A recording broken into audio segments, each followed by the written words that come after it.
Նախ Իրանը որոշեց Ադրբեջանի պետական հեռուստաալիքը ASTV-ին ներառել թշնամական լրատվամիջոցների ցանկում։ Թեհրանից պաշտոնական պարզաբանումներ առայժմ չկան։ Մասնագետները միայն ենթադրում են, որ սա կարող էր ունենալ հնարավոր երկու պատճառ՝ կամ իրանցիների ազգային անվտանգությանը հակասող կեղծ լուրերի տարածումը, ինչի հարցում Բաքվի քարոզչամեքենան վաղուց չեմպիոնի համբավ ունի, կամ Իսլամական Հանրապետության դեմ պատերազմող Իսրայելի հետ Ադրբեջանի սերտ հարաբերությունները։ Ադրբեջանի լրատվամիջոցները դարիներ շարունակ անընդհատ Իրանի դեմ մեծ պրոպագանդա են իրականացնում եւ թույլատրում են իրենց ժողովուրդը Իրանի դեմ կեղծ ինֆորմացիաներով եւ վերլուծականներով։ Դա միայն լրատվամիջոցի անկախ որոշումը չի, դա պետական քաղաքություն է, որը հարևան երկրների դեմ իրականացնում է եւ դա զանգվածային բնույթ ունի, դա պետական քաղաքություն է եւ Իրանի կողմը այդպես գնահատվում է։ Իրանում որևէ մեկին նկատեն, ով համագործակցում է սև ցուցակում հայտնված արդեն նաև Ադրբեջանի պետական հեռուստաալիքի հետ, մինչև իսկ քրեական պատասխանատվության դուռը կհասցնե։ Դա լրատվական պատերազմ է, տեղի է ունենում Իրան եւ Ադրբեջանի միջև։ Բաքվից էլ պատասխանը չեն ուշացրել։ Ադրբեջանի այսպես կոչված մեդիայի զարգացման գործակալությունն է արձագանքել ASTV-ին թշնամական մեդիա կառույցների ցանկում ներառելու Իրանի որոշմանը։ Զարմանք են ապրում,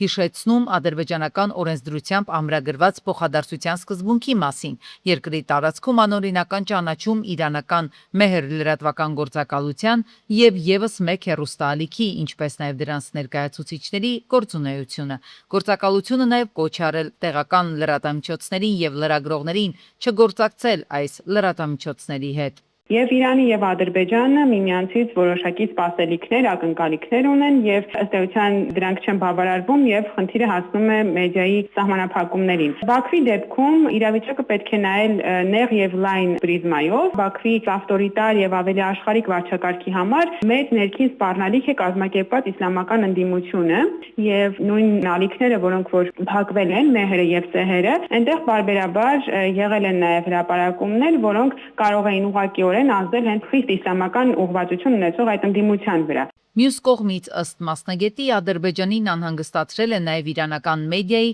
հանդիմանող կեցվածքը Հայաստանի ինքնիշխան տարածքով անցնելիք թրիփ երթուղու նկատմամբ, որը Միացյալ Նահանգների գլխավորությամբ ապահովելու է Ադրբեջանից Նախիջևան անխոչնդոտ անցումը։ Ըստ էության հենց Իրան-Ադրբեջան այս տեղեկատվական հակամարտություն ասվածը հայելին է այն աշխարհաքաղաքական իրավիճակի, որը առկա է երկու երկրների հարաբերություններում հատկապես 20 թվականից հետո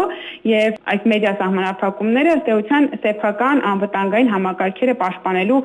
փորձեր են։ Անհամաձայնություններ, դիվանագիտական, փոխադարձ վիրավորանքներ։ Հիմա արդեն գործը հասնում է լրատվամիջոցների ձայնը կտրելուն։ Մինչև ուր կարող է ձգվել Թեհրան-Բաքու լարվածությունը, փորձագետների համար միանշանակ է, շիկացած մթնոլորտը պարպվելու շանս առաջիկայում չի ունենա։ Քանի դեռ Բաքուն Իրանին դիտարկում է որպես գաղափարական սպառնալիք, իսկ պաշտոնական Թեհրանը Բաքվին որպես այդ պլացդարմ ասվածը, տեղեկատվական այս պատերազմը լավագույն դեպքում կանցնի լատենտ վիճակի։ Տեղեկատվական ճակատում հերթական սահմանագիծն արդեն գծվել է, թե որը կլինի հաջորդ մրցադաշտը դիվանագիտական, թե ազդեցության մյուս հարթակները հարցն առայժմ օդից կախված է։ Անշարժ գույքի գնման համար Հայաստանում գտնվելը, նոտարական գրասենյակ այցելելն ու լիազորագիր ձևակերպելը այլևս պարտադիր չի լինի։ Կառավարության առաջարկած փոփոխությամբ նորակառույց շենքից բնակարան ձեռք բերելու եռակողմ պայմանագիրը հնարավոր կլինի կնքել հեռահար կադաստրի կոմիտեի էլեկտրոնային համակարգի միջոցով։ Խոսքը կառուցապատողի, գնորդի եւ հիփոթեքային վարկ տրամադրող բանկի կամ վարկային կազմակերպության միջև կնքվող պայմանագրին է վերաբերում։ Էլեկտրոնային համակարգում կադաստրի կոմիտեի կինտեգրվի այս ձևանմուշը եւ թույլ կտա, որպիսի հիփոթեքային վարկի արկայության պարագայում հեռահար, գնորդը, վաճառողը եւ բանկը էլեկտրոնային համակարգի մեջ կնքեն, վավերացնեն այն պայմանագիրը, որը հիմք կդառնա իրավունքի պետական գրանցման համար եւ սեփականատիրոջից, այսինքն կառուցապատողից, սեփականության իրավունքը կփոխանցի հիփոթեքային վարկավորմամբ ձեռք բերողին, ով որ կարող է այս պայմանագիրը վավերացնել թե Հայաստանում, թե Հայաստանի սահմաններից դուրս։ Ներկայումս արտերկրում գտնվող գնորդը գործարք կնքելու համար կամ պետք է անձամբ ժամանի Հայաստան եւ ներկայանա նոտարին, կամ էլ գործողության իրականացման համար լիազորագիր տրամադրի մեկ այլ անձի։ Ընդ որում արտասահմանում տրված լիազորագիրը պետք է անցնի հաստատման համապատասխան ընթացակարգերը։ Ներկայացված նոր նախագծով այս շղթան կրճատվում է։ Փորձագետները սակայն զգուշացնում են, ընթացակարգի պարզեցումը չպետք է նվազեցնի գնորդի իրավական պաշտպանվածությունը, հատկապես այն դեպքում, երբ գործարքը վերաբերում է դեռևս կառուցվող շենքում բնակարանի գնման իրավունքին։ Կոնկրետ գնման իրավունքի դեպքում մենք ունենք խնդիր, որ մարդիկ չեն հասկանում, որ իրենք ոչ թե բնակարան են գնում, անշարժ գույք են գնում, այլ ընդհանրապես հետագայում գույք գնելու իրավունք։ Հաշվի առնելով այն, որ գնման իրավունքի գործարքները բարձր ռիսկային եւ խնդրահարույց գործարքներ են, խիստ ցանկալի կլիներ ամեն դեպքում, եթե նոտարները մարդկանց պարզաբանեին, որ սա ընդհանրապես ապագայում գույք ձեռք բերելու պայմանագիր է։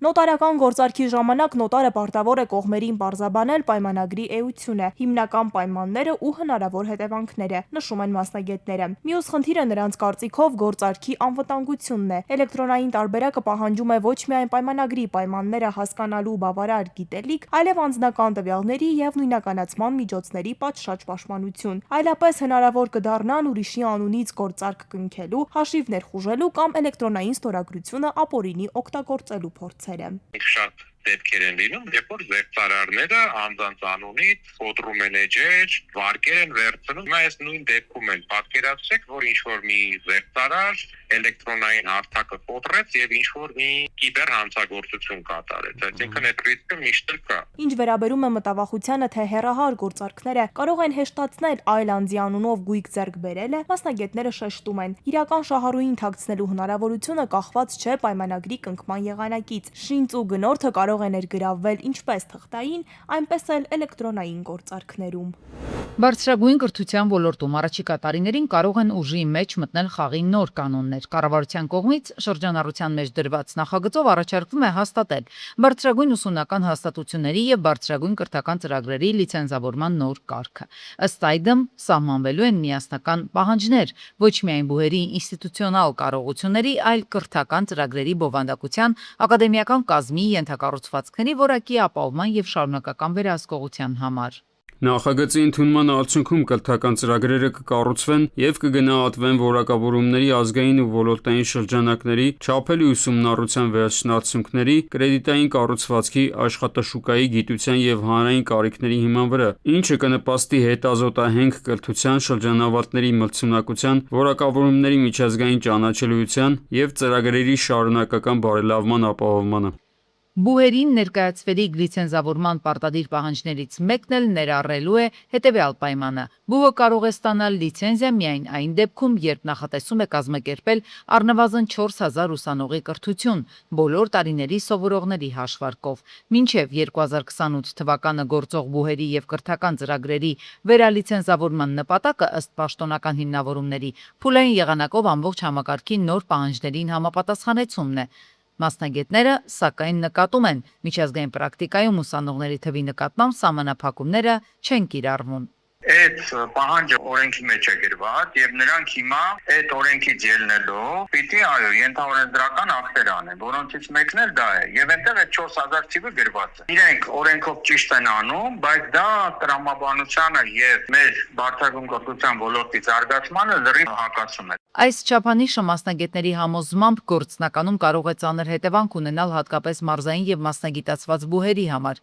Փորձագետների գնահատմամբ անորոշության առաջ կարող են հայտնվել նաև ապագա դիմորդները։ Պատճառներից մեկն էլ, որ դիմորդների թիվը գնալով նվազում է եւ ուսանողների թիվն է նվազում, որտեղ մարդիկ չեն ուզում էլ բարձրագույն կրթություն ստանալ, մեկն էլ սա է, որովհետեւ նրանք կայունություն չեն տեսնում, չգիտեն այդ մի բուհը, որ ընդունվի, դա կավարտեն թե ինչ կլինի։ Այստեղ իսկապես օրենսդրական խնդիր կա։ Լիցենզիաները անժամկետ են տրված բոլոր բուհերին։ ԿԳՄՍ նախարարությունը շարունակում է հստակեցնել, թե նոր կարգավորումները միտված են բարձրագույն կրթական որակի եւ մրցունակության բարձրացմանը, մինչդեռ ոլորտի մասնագետները զգուշացնում են հնարավոր ռիսկերի մասին։ Փորձագետների գնահատմամբ յուրաքանչյուր բուհ ունի իր պատմությունը ու ավանդույթները, եւ դրանց հնարավոր փակումը կամ գործունեության դադարեցումը կարող է հանգեցնել անբարված արժեքների կորստի։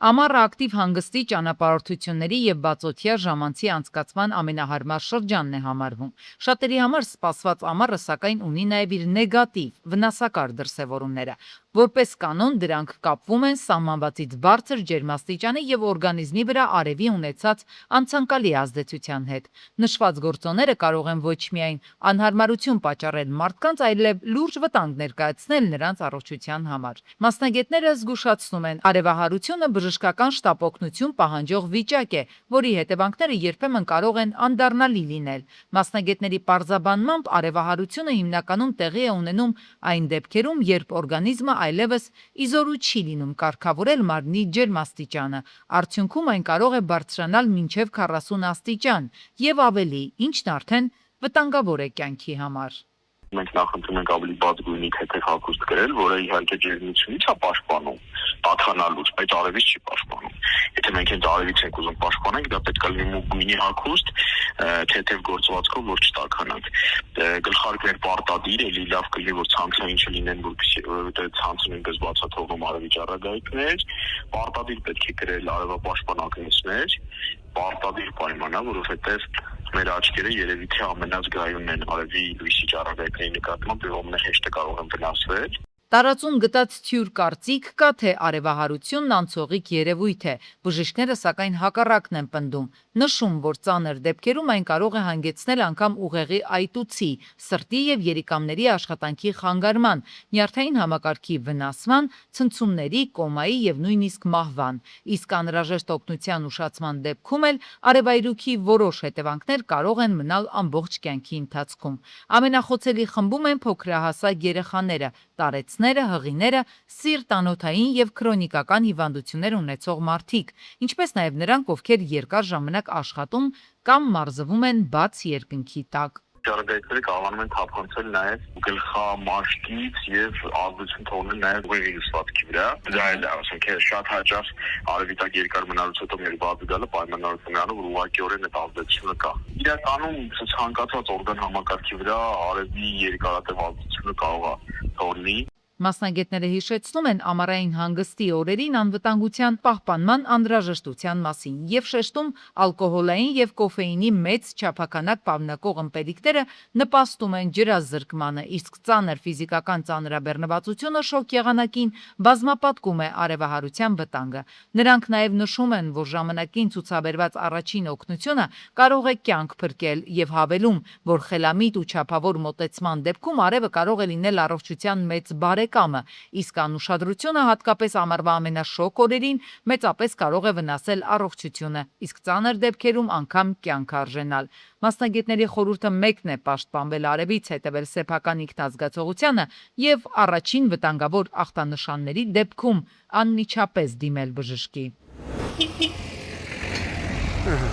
Մեծամոր խոշորացված համայնքի Արտաշար եւ Զարթոն գյուղերը կապող մի քանի կիլոմետրանոց այս ճանապարհը 2 տարի առաջ է նորոգվել։ Անբարեկարգ էր, հսկայական փոսեր կային։ Հարյուրավոր գյուղացիներ էին ահազանգում, ամեն օր այդ հատվածով երթևեկելիս վտանգ էին զգում։ Արդյունքում կառավարության ֆինանսավորմամբ այն կարգի բերվեց։ Նստվածքա տվել, այն որ ասում է, նույնիսկ գյուղացիները նշում են, որ գիշերային ժամերին այստեղ մի քանի անգամ ճանապարհատրանսպորտային պատահարներ են տեղի ունեցել, գովում էին, որ վերջապես 3 տարի առաջ ճանապարհը ամբողջությամբ մոտ քանի կիլոմետր կլներ, մի 10-20, մոտ 15-20 կիլոմետրանոց ճանապարհը ասֆալտապատվել է, բայց հիմա տեսեք։ Սակայն հիմա դարձյալ այդ ճանապարհը պատուհաս է դարձել վարորդների համար, վտանգը գնալով մեծանում է, իսկ պատճառն ավազի հանքեր գնացող ու եկող ծանր բեռնատարներն են։ Էս ճամփեն տենում ես ինչ։ Եվ ասում եղուն գունես գլուխդ քորի։ Բնակիչներն աշխատանքների վերահսկողության մասին են բարձրաձայնում, համակարգային լուծում է պետք, ասում են։ Արմավիրի մարզպետի ու տարածքային կառավարման ու ենթակառուցվածքների նախարարի ուշադրությունն են հրավիրում։